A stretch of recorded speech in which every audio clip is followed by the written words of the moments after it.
To the fans, one of the biggest appeals of NHRA Championship drag racing is the pits are open. They can go anywhere they want, get autographs, pictures, be close to the action and the superstars.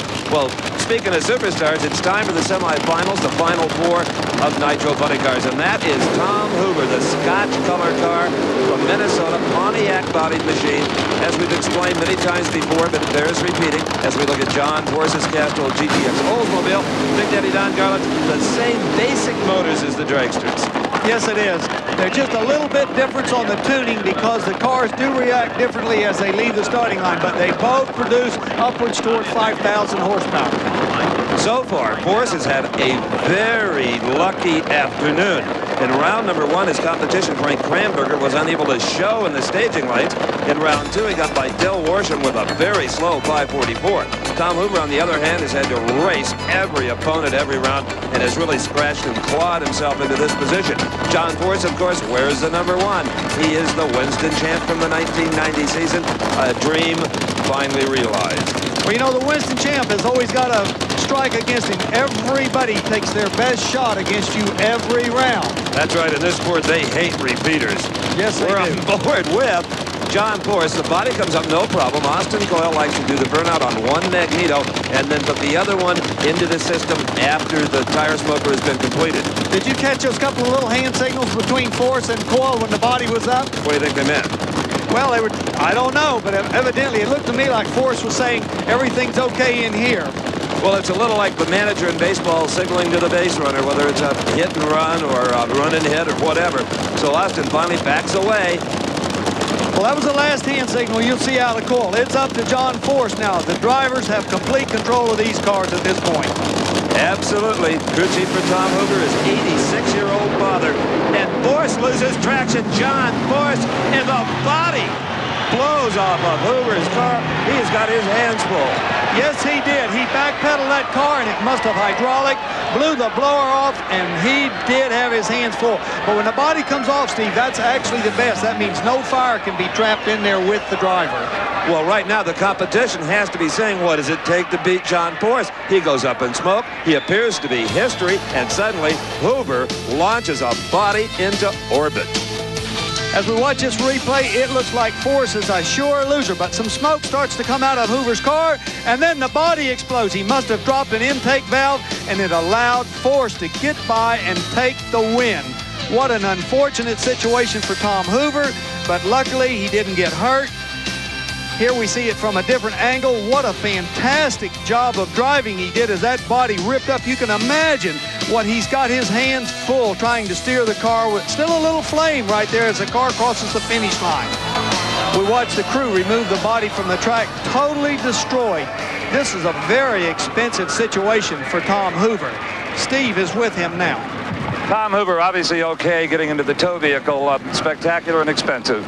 It really was. I blame it because I should have had a baffled tank, and when I got back on it, before my brain said I was in trouble, there was no fuel there. It went lean and bang. I seen John smoke a tire. We both backpedaled, and when I went back after it, the fuel evidently had a lean spot and ran away from the pumps and got me in trouble. Sometimes it's better to have a body come off cleanly like that. Oh, yes. We've all had them hang around and tear the car up real bad. This one went for a ride, and I knew what happened. Luckily, we were okay. Thanks, Tom. You heard Tom mention a baffled tank. That's a sheet of aluminum that's welded through the center of the tank that prevents the fuel from sloshing forward or backwards, and which would cause a lean out when you backpedal the car. He didn't have that. I bet he will the next race. Our next pair of funnies will be Mike Dunn in the near lane and Mark Oswald in the far lane. Meanwhile, back to Steve. John, what did you see through your windshield? It had to be incredible. Steve, that was spectacular. I mean, I never been that close up in one, and I never seen nothing from the outside. She was smoking the tires. My old man said, don't ever give up, ever, and I was chasing him. I thought, God, I'm going to throw the rods out. Coil's going to kill me, and I'm smoking the tires in the lights, and all of a sudden I seen that body just go, gone. It's over for him and in for us, thank God. Well, John Force just violated every rule of fuel racing, but he won, so all is forgiven. And did some pretty forceful driving himself. Next up, two teams with dramatically different approaches to trying to win the 1991 Winston Funny Car Championship. In the near lane is that beautiful Pontiac-bodied automobile. That is Mike Dunn out of Mount Joy, Pennsylvania, a team owned by a Pennsylvania businessman. They've got all the latest equipment. They have a good shot at it. Mark Oswald, Cincinnati, Ohio, will be driving two different cars. The driver keeps the point, so you can do that. They will both look just like that In-N-Out Burger car. This one belongs to Jeff and Susan Bernstein. It will campaign in the East. The car in the West belongs to Bill Schultz and the Over the Hill gang. Oh, boy. This looks like pro stock racing. It is Mark Oswald. Oh, and a huge problem, Don Garlits. Something has went wrong. Look at the body kicked up on the backside, oil coming out of the engine. That crew is going to have a tremendous amount of work to do. From another angle, take a look at the car in the left-hand lane. Right there. It blows a left rear tire. Probably ran over a piece of debris, something on the racetrack. Completely shreds that huge left rear slick. These slicks, they turn nearly 2,000 RPM in the light, so there's a lot of force on them. If any little thing happened to be on the track, it could have blown that tire. Look at the pieces coming off, and then the tire rubs the body, creates a tremendous amount of smoke. What a masterful driving job for Mark Oswald to be able to keep that car under control. Steve is with him now. A tremendous amount of damage, Mark Oswald, to the left rear quarter panel on this automobile. Where did the tire blow? Right after I shut it off. What do you think caused it to blow? I don't know. I was looking at the wheelie bar and things like that. Everything's intact. It was spinning the tires a little bit. No real reason. I guess we'll just have to look. Do we have a body for it? No, we don't. This is a brand new car. We just got it done in time for this race. It's a real shame to, you know, I really want to do it for Jeff and Susan this weekend and In-N-Out Burger. You know, they've been so good to us, and I'm real happy over here. It's just a shame something like this had to happen to their brand new car. People at home might be saying, well, can't you fix it? No, you couldn't fix the body. The chassis, I'm sure, is just fine. Is this a carbon fiber body or fiberglass? Yes, it is a carbon fiber body. And the downside there is you just can't fix them on the road. They have to go back to the manufacturer. The good old fiberglass bodies, well, you might have had a shot at it. They may not be giving up quite yet, though. Let's not throw in the towel for them. They got any pieces? What a tremendous amount of work would have to be done to prepare this car for the next round. We'll just have to wait and see if they can do it. So the final in funny car will pit John Force against Mark Oswald. If Oswald can make the repairs, he will have lane choice if he can make it to the staging lanes.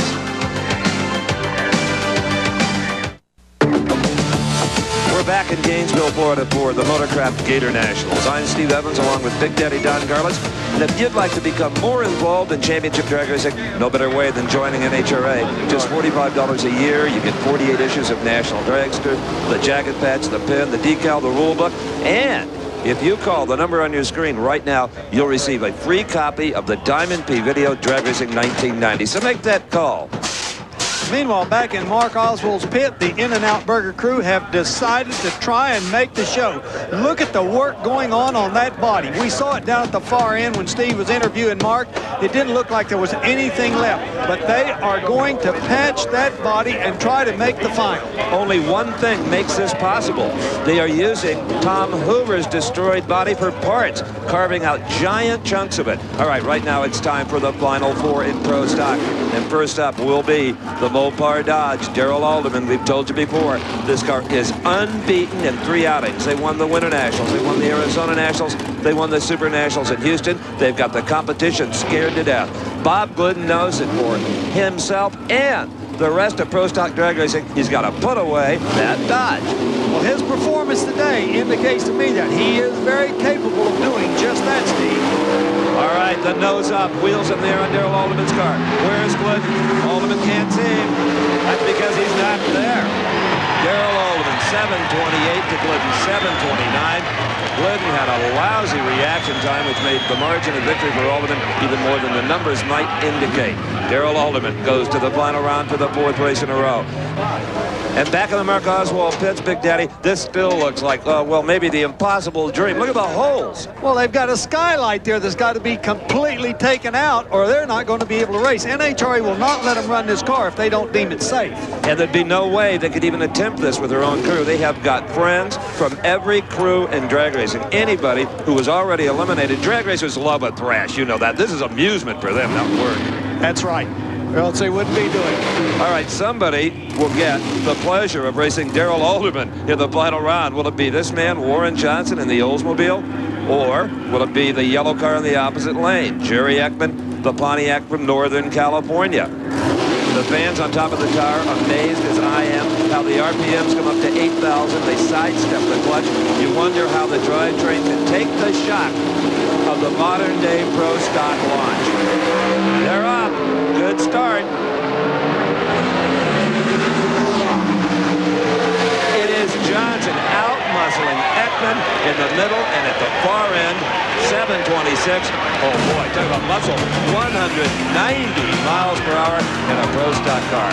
Ekman departs the scene with a 734 at 187. So there you see it. Olds versus Dodge Daytona in the final of pro stock. Warren Johnson and Darrell Alderman.